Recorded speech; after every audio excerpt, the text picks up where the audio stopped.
যিনি 500 টাকা, 1000 টাকা, 2000 টাকা বিড়ি, পান, সিগারেটের কাছে, বিরানির কাছে ভোট বিক্রি করেন, তিনি তো এই দেশের নাগরিক হতে পারেন। দেশটা জনতার হবার আগে জনতাকে বুঝতে হবে তারা দেশটাকে তাদের বানাতে চায় কিনা। এক্সাম্পল দেই, যেটা আমি প্রায় এখন বলছি, ভোটের কথা। দেখেন, আপনারা যারা এলাকায় থাকেন, আমি প্রচুর স্থানীয় জনপ্রতিনিধিকে জিজ্ঞেস করেছি যে ধরেন আপনি নির্বাচনে দাঁড়াচ্ছেন, আপনি একটা লিফলেট করে শুধু জনগণকে জানিয়ে দিবেন যে আপনি ভোটে দাঁড়াচ্ছেন।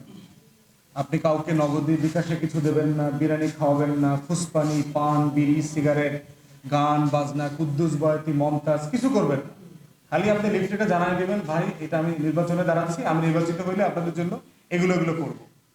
এইটা জানার পরে একটা ইউনিয়নে নিজ দায়িত্বে, নিজ খরচে, শীতের সকালে অটো ভাড়া করে এসে আপনাকে ভোট দেবে, এই শতাংশটা কত? কোনো জনপ্রতিনিধি বলে নাই এটা 5 থেকে 10% বেশি হবে। তাহলে আপনার দেশে 12 কোটি 10 লাখ ভোট, তারা আসলে কারা? বয়স 18 হইলে কি ভোটার হওয়া উচিত? আমি তো এই দেশে ভোটার দেখি না তো। যিনি 500 টাকা, 1000 টাকা, 2000 টাকা বিড়ি, পান, সিগারেটের কাছে, বিরানির কাছে ভোট বিক্রি করেন, তিনি তো এই দেশের নাগরিক হতে পারেন না। তিনি এই দেশে থাকতে পারবেন, এদেশের বাসিন্দা। এদেশে তো মানুষ থাকে না, দেশে কত পাখি থাকে না? আপনাদের এই যে গাছপালায় দেখলাম কত পাখিরা আছে এখানে, পাখিদেরকে তো আপনি ভোটাধিকার দেন না। কেন দেন না?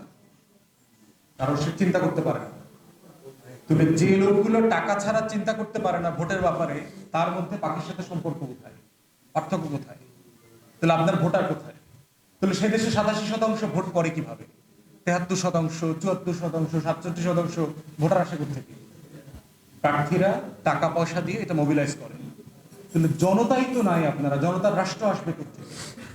এই জন্য আমরা এই যে ভোটারের জন্য যে কমিশনটা হয়েছে, আপনি দেখেছেন যে নির্বাচন কমিশন সংস্কার একটা কমিশন হয়েছে, তাদেরকে ইতিমধ্যে আমরা বলেছি যে এই সংস্কার কমিশনের প্রধান কাজ হবে 12 কোটি 10 লাখ মানুষকে ভোটার বানানো। মানেটা কি আসলে ভোটার হওয়াটা? আপনার দায় কি, দরদ কি, আপনার দায়িত্বটা কি, কি হইলে আপনি নাগরিক হবেন, কি হইলে আপনি ভোটার হবেন? যদি ওইটা করা যায়, তখনই শুধুমাত্র আপনার যদি জনতা থাকে, জনতার রাষ্ট্র হবে। আপনার যে দেশে জনতা নাই, সেই দেশে জনতার রাষ্ট্র হবে না, সে দেশে মাফিয়াতন্ত্র হবে, দালাল হবে, রাজা প্রজার রাষ্ট্র হবে। এই জন্য যেটা হয়েছে, এটা একটা রাজা প্রজার রাষ্ট্রে পরিণত হয়েছে, গণপ্রজাতন্ত্র হয় নাই।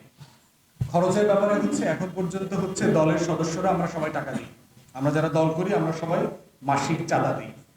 মাসিক চাঁদার বাইরে হচ্ছে আপনার মানে পার্টিকুলার ইভেন্ট যখন থাকে, ইভেন্টের জন্য আমরা আবার একটু বেশি টাকা দিতে হয়। ধরেন আমি মাসে যদি 2000 টাকা দিই, একটা ইভেন্টের জন্য হয়তো আমি 5000 টাকা দিই। আর শুভাকাঙ্ক্ষী যারা আছেন তাদের কাছ থেকে টাকা পয়সা নেই। এইভাবে দল চলছে এবং আমরা বোধ করি দলটা এইভাবেই চলা উচিত। কারণ আপনি যদি কর্পোরেট ফান্ডিং এর দিকে যান, বড় বড় কোম্পানিগুলোর কাছ থেকে টাকা নেন, তারা দিন শেষে আপনার দল এবং দলের মাধ্যমে রাষ্ট্রকে ইনফ্লুয়েন্স করবার চেষ্টা করবে। এই জন্য নীতিগতভাবে আমরা চাচ্ছি বড় বড় কোনো কোম্পানির কাছ থেকে টাকা না নিয়ে সাধারণ মানুষদের চাঁদা দিয়ে দল চালানো।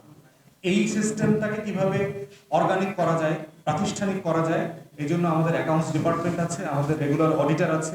প্রত্যেক মাসের অ্যাকাউন্টস প্রত্যেক মাসে অডিট করা হয়। এই থার্ড পার্টি অডিটিং করে এটা আবার আমাদের পার্টির কমিটিতে প্রেজেন্ট করা হয়।